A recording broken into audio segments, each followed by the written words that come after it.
بسم الله الرحمن الرحیم موږ تاسې په ایم ایس ورډ پروګرام تر انسرټ ټیب تر ټیبل پورې ویلو نن ټیبل شروع کوو. نو لومړی راځو په دې ځای کې دغه یو دوه درې اصلاحګانې چې په دې سر خلاصو. سیل یوې خانې ته سیل ویل کېږي. دا ګوره دا یو سیل دی، دا بل سیل دی، دا بل سیل دی، دا بل سیل دی. او دې ته کالم ویل کېږي. کالم خپله لغوي معنی ستون ته ویل کېږي. د عمود په جګوالي چې پروت وي دې ته کالم ویل کېږي. عموما کالم د ټایټل دپاره استعمالیږي. عنوان که موږ یو عنوان لیکو دې ته ټایټل ویل کېږي. او دغه یوې لیکې ته چې په افقي ډول پرته وي دې ته را ویل کېږي. په را کې د یوه کس په اړه معلومات لیکل کېږي. د یو کس په اړه چې موږ معلومات لیکو دې ته را ویل کېږي. اوس د راګانو د دغه راګانو او د دغه کلمو مجموعې ته ټیبل ویل کېږي. او د دغه راګانو او کلمو او تقاطع ته یا انټرسیکشن ته بیا سیل ویل کېږي. نو موږ ته چې اول دپاره جدول جوړوو موږ ته چې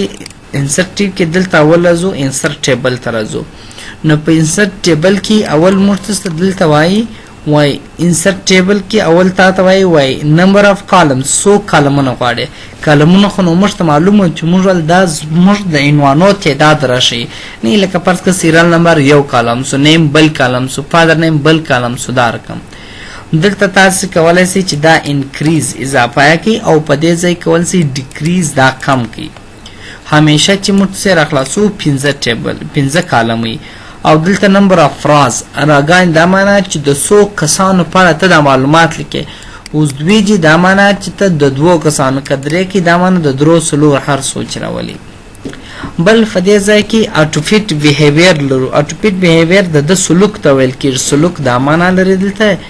چې دغه راګانې چې زه راولم فیکسډ کالم ډیټ. فیکسډ کالم ډیټ دا معنا چې نورې دغه اندازه دا مخکې مې انشاءالله دا خبر راځي چې ته د خانو اندازه دونه په دونه کې راوله. د هر کالم چې دونه سایز ولري. کله چې تاسو اوکې کوئ په هغه اندازه راته رالي. کنټرول زیډ بیا هم انسرټ ټیب بیا هم دې ځای ته راځو. بیا هم هغه اندازه ورته انتخابو. هغه څلور دا ځلې ورته وایي چې اټوفیټ کنټینټ. اټوفیټ کنټینټ دا معنی څونه چې ما خط لیکئ په هغه اندازه دا راته راولي. اوس ګورئ هر څونه چې موږ تاسې لیکنه کوو په هغه اندازه د خانې ورسره غټېږي. مثلا که موږ دلته های سکول لیکو هر څونه چې لیکنه کوو ګورئ دا زموږ لیکنه په هغه اندازه د خانې ورسره څه کېږي اوږدېږي راته.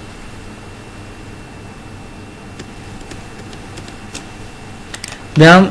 ټیبل په ټیبل کې بل په دا ځای کې لرو اټوفیټ وینډو. اټوفیټ وینډو دا معنا چې دغه خطکش په اندازه یې راوله. د خطکش سایز چې هر څونه دی دغه ټیبل په هغه اندازه ورسره راولي. کله چې موږ تاسې وکېږو ګوري په هغه اندازه رالي. که چیرې موږ تاسې په دا خانه کې لیکنه ډېره غټول نه لیکنه غټېدله نو په مقابل کې دا نورې خانې کوچنۍ کېږي. دا خانه څه کېږي غټېږي. وینئ تاسې دا نور خانې کوچنۍ کېږي په مقابل کې دا خانه غټه شوه. بیا هم انسرټ ټیبل. په انسرټ ټیبل کې دلته موږ لرو ریممبر ډایمنشنز فار نیو ټیبل. دلته لپاره چې موږ کوم اندازه وټاکل چې دونه سایز ولري. او یا جام اټوفیټ یا مثلا اټوفیټ وینډو دا هر اندازه وټاکل. دا معنا چې دغه اندازې در سره په یاد کوو. اوس که بیا موږ ته جدول ته راسو دغه اندازه د په یاد ده بیا بس په دغه اندازه موږ ته جدول خپله جوړېږي. ګورئ که تاسو ګورئ هغه اندازه ده. موږ ته چې یا دا 5 او دا چې هم سوی دوی ریممبر که اوکې که. اوس هر کله موږ ته راسو بیا هغه ځای ته وګورو هغه اندازه به د په یاد په هغه اندازه بیا راته راولي. نو موږ ته راځو انسرټ ټیبل ته راځو پر د لیکو اوکې کوئ. اوس په دې ځای کې د ټولو مخکې څخه موږ تاسې ټیبل کې لرو چې موږ ته 2 راګانې دلته موجود دي او 5 کالمونه موجود دي. په دې ځای کې موږ ولیکل سیریل نمبر نیم فاصله جاب فاصله سالري وبخښه فاصله نه دغه ټیب بټن اوور ټایم. نو په دې ځای کې موږ ته 15 کالمه جوړ شول 15 عنوانه. اوس که موږ دلته ولیکو یو اولو شماره دی جانان وظیفه د منیجر معاش دی 15000 اضافه کاری ده 3000. دویمه شماره چې ده اوس ګورئ یو خبره بله دا چې هره شماره موږ کوو دا زموږ وخت ضایع کېږي. نو د دې دپاره به تاسې د انتخاب کړئ دلته راسئ ورته موږ ته چې راوله نمبرینګ ورکړه. نور نمبرینګ خپل ورکوئ. شماره هم نه غلطېږي. کمال کوک ماشه دی 3000 اضافه کاری ده 1200 بل دی مثلا یونس دی وظیفه ده کیشر ماشه دی پرس که 4300 اضافه کاری ده مثلا 2300 په دغه شکل سره موږ تاسو لیکنه کو چې نور زموږ اساس جوړ دی فقط دا کالم دی تاسو مشخص دی چې ته عنوان ولیکه بس ته معلومدار را ولاړېږي په دې ځای کې عنوان لیکي چې دا عمر دی په دې ځای کې تاسو کالم مشخص دی چې وظیفه ده تاسو مشخص وظیفه لري چې مثلا دا ایچ منیجر ماشه دون دی اضافه کاری پس کې دون ده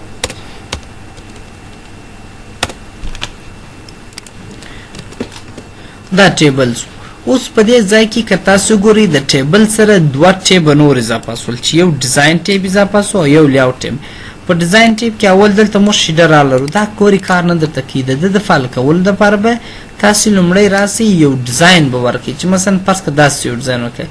تر څو دا موږ ته معلوم سي اوس ګورئ په دې ځای کې د عنوان یو رقم رنګ لري نو دلته باید د هیډر را ورکړم که یا د هیډر دا معنی چې دغه عنوان چې ما ورکړ دی دغه د سر لیکه ته ماته یو خاص فارمټ ورکړه میر کو همیشه باید یو فارمټ ولري تر څو د عنوان او ساده لیکنې ترمنځ فرق وسي ټوټل که چیرې موږ اخري لیکه ولرو او په هغې کې ټوټل را باسو اخري را نو ته هغه ته یو رنګ ورکړه هغه ته رنګ ورکوي بل په دې ځای کې بینډیټ کالم لرو اوس ګورئ یو کالم یو رنګ لري بل کالم بل رنګ لري ټوله کالمونه په یو رنګ کړه ټوله کالمونه په یو رنګ سره همیشه باید یو کالم یو رنګ ولري بل کالم بل یو رنګ ولري بل را بل رنګ د جې ګټه به دا وي که چیرې موږ تاسې ډېره لیکنه کړي اورې لیکنه کوو نو راسه غلطي به نه داسې نه ګوري که موږ تاسې دا رنګ څه کړي کیدای شي موږ په مثلا په دا جاران کې لیکنه کوو هغه هم په هم نه وي مثلا راوښتي کمال ته نو کوم دا رنګ ورکړي یو څه به راته مشخص رنګونه به واضح فرست کالم اول کالم ته ډیزاین ورکړه یا مې ورکړو نه یې درکړي لاست کالم اخري کالم ته ورکړه اخري کالم ته ډیزاین ورکړي بل په دې ځای کې لور بینډیټ کالم یو کالم په یوه رنګ بل کالم په بل رنګ بل په دې ځای کې دا د دې د خوا څخه جوړ د ټیبل ډیزاینونه دي چې تاسو وایئ چې دا ډیزاین استفاده وکړه دا ډیزاین هر ډیزاین ستاسو خوښ دی هغه ډیزاین در سره انتخاب کړئ که غواړو چې اوس په دغه ډیزاین چې موږ پر اپلای کړی دی پر د باندې موډیفای تغیر راولو پر د باندې کلیک وکړه دا خو هغه خبر ده چې دی لکه موږ تاسو چې نه په یاد نه چې د لیست دپاره مو سټایل جوړوئ د پاراګراف دپاره مو جوړوئ یا مو هم هغه نیو سټایل جوړوئ دا هم عین په هغه ترتیب سره دی نه چې نوم ورکوو چې په کوم نامه یې جوړی دا ټیبل دی د دې څخه کم ډیزاین غواړئ دا د دې ټیبلان ډیزاینونه دي د دې ټیبل نه غواړو خپل نارمل انتخابو دغه تغیرات چې موږ اپلای کوو دا پر چیش درته اپلای سي نه هول ټیبل پر ټوله جدول باندې هیډره د سر پر لیک باندې فرست کلم پر اول کلم لاست کلم پر اخري کلم باندې اودیټ پیج اودیټ بینډیټ ډراز یوازې پر تاکو بینډیټ ډرا باندې دا معنی چې دغه رنګ مور کړی دی کالمونو راګانو پر چیش باندې موږ ته پر ټوله جدول اپلای کړو نو فونټ هغه فونټ هغه بولډ ایټالیک وانډرلاین لیټن ټیکس د بارډر ډیزاین دا بارډر ډیزاین دا د مخ ته روان دی انشاءالله دلته یادوم درته کوم په دې ځای کې راځه هغه رنګونه دي هغه اون ان دیس ډاکومنټ یوازې په دا ډاکومنټ کې استفاده ځنې وکړه نیو ډاکومنټ بیسډ اون دیس ټمپلیټ یا هر کله چې زه ورډ اخلاص کړم د هغه ډیزاین چې موجود دی دا ټول موږ ویلي دي فقط ما دلته ټیبل انتخابوي فارمټ مې هم ټیبل پراپرټیز دلته درته وایم په لیاوټ ټیب کې راته راځي چې ما زه یادونه ځای پلا تاسو ته کوم په لیاوټ ټیب کې راځي ټیبل پراپرټیز دلته وایو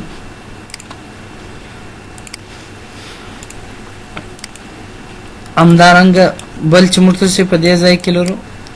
بارډر اینډ شیډینګ دی دا دلته درته وایم بینډیټ دی فقط هغه یو بینډیټ دلته تاسو ته نه وایي بینډیټ دا معنا لري اوس ګورئ که تاسو ګورئ موږ ته یوه را یو رنګ لري بله را بل رنګ لري تورته چې یا دوې رګانې چې ماته یو رنګ لري که سره چې بینډیټ نه وي یا علمي ورکړه یا دوې رګانې اوس که تاسو وکړئ کې دوې رګانې یو رنګ لري دوې رګانې بل رنګ لري بیا به دوې رګانې یو رنګ لري دوې رګانې به بل رنګ لري وینئ بیا موډیفای ټیبل سټایل ته راځو دغه فارمټ ته راځو دغه بینډیټ په دې ځای کې ورته وایي چې یا راګانې پر خپل حال پرېږدئ یا راګانو ته یې مور کړو خو دا وارې کالمونه راته بینډ کړه څو کالمه درته بینډ کړم دوه کالمه یا درې کالمه کله چې تاسو وکړئ کې دوه کالمه به یو رنګ لري دوه کالمه به بل رنګ لري په دې ځای کې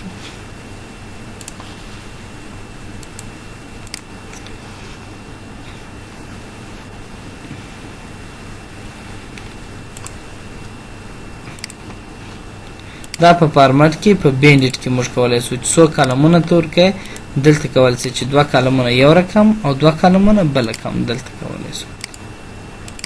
دغه رنګونه مشخص نه معلومیږي، زه یو بل رنګ انتخاب کوم ګوندې معلوم سي پکې.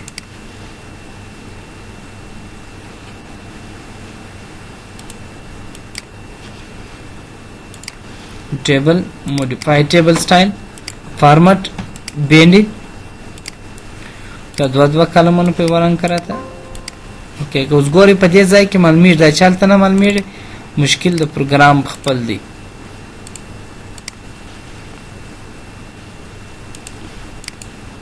ګر سره د نازوانه زړه نه غواړي را سره چې دا ولې دا رقم چې مونږ شروع کړو.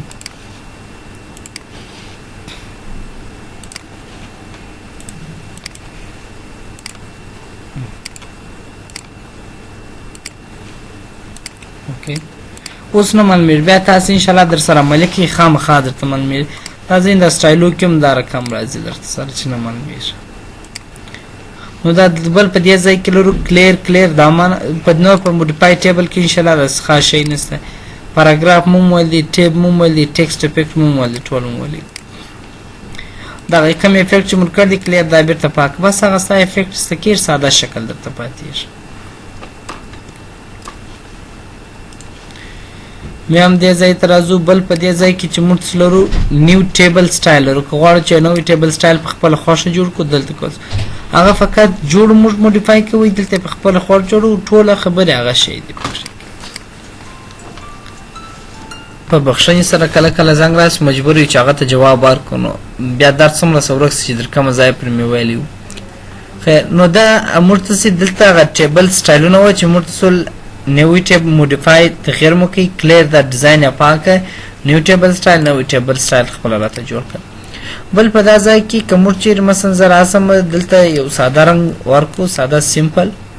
اوس په دې ځای کې تاسې شیډینګ لري. شیډینګ دا معنا چې ته رنګ ورکړه. اوس مثلا ګوري فرض کړه د احمد جنان حساب دی، مثال فرض کړئ که دا مثال داسې ورکړو د په حساب کې مشکل دی، نو موږ انتخاب کړي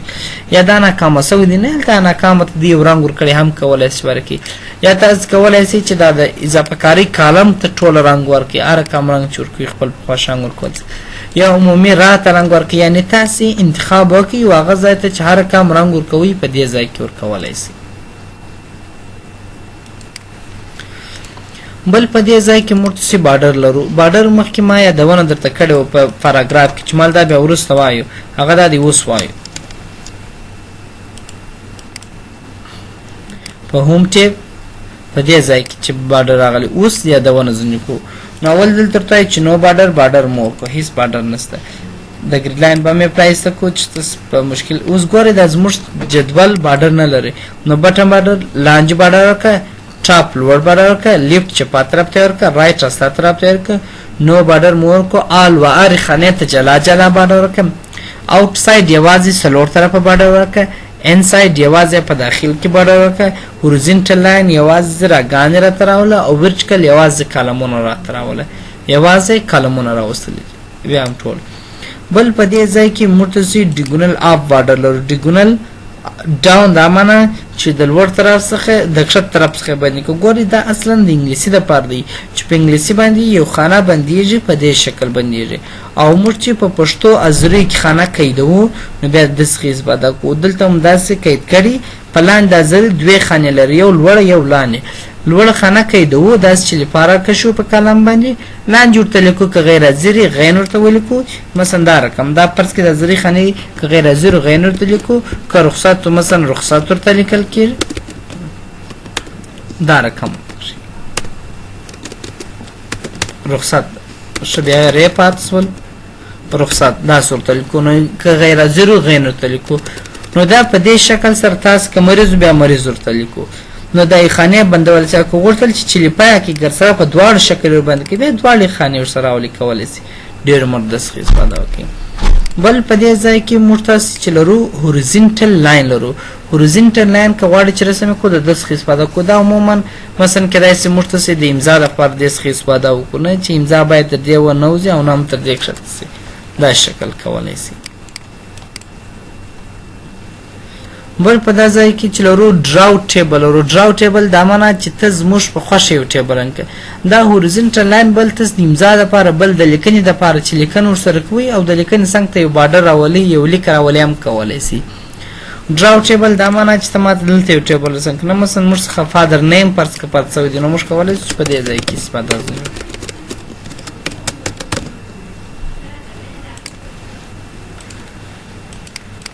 دا په ډیزاین کې د بارډر وظیفه بل په دا ځای کې لرو ویو ګریډ لاین آیا ګریډ لاین زه تاته وښیم که آیا دغه ګریډ لاین موږ ته په چاپ کې نه راځي فقط موږ ته ښکاره کېږي که موږ نو بارډر انتخاب کړو او دلته ورته چې ته ماته ګریډ لاین وښیې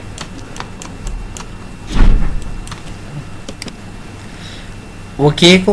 نو دلته موږ ته یوازې ګریډ لاین ښکاره کېږي خو دا ګریډ لاین په چاپ کې نه راته راځي کنټرول پی وګورئ دی په چاپ کې نه راځي دا فقط ما سفید دا ډیر مهم دی ځینې وخت موږ په راپورو کې مثلا هغه عکسونه موږ راولو سم منظم نه راځي نو بیا زه خپله داسې استفاده نه کوم چې دغه عکسونه په ټیبل کې راولم خو دا ټیبل یې ځینې پټ کړم دا ګریډ لاین ځینې دا دغه بارډر یې پټ کړم یوازې د ګریډ لاین ښکاره کړم هلته په چاپ کې باره ډیر منظم دا عکسونه راته راسي نو تاسو ورته چې آل بارډر یا آل بارډر راته راوله بل په دې ځای کې چې موږ تاسو لرو بارډر اینډ شیډینګ لرو دغه بارډر اینډ شیډینګ نور سیټینګ دلته ټاکلی څه ان دغه خبر ده چې چپه طرف ته بارډر لوړې لاندې چپه طرف راسته طرف چې نه هغه ډیګونل اپ او ډیګونل ډاون چې درته ویل دا د بارډر سټایل دی چې دا دلته درته هم ټول خانات ورکه کسټم په خپل ټول مخ ته راځي دا تغیرات پر چیز درته اپلای کوم پر ټیبل یې اپلای کوم پر ټیکسټ په لیکنه اپلای کوم سیل پر یوه خانه اپلای کوم که پاراګراف باندې اپلای کوم پر ټول ټیبل اپلای کوم تاسو بارډر پیج بارډر دا به مخکې راځي دا به انشاءالله الرحمن تاسو ته په ډیزاین ټیپ کې دلته درته راځي دا موضوع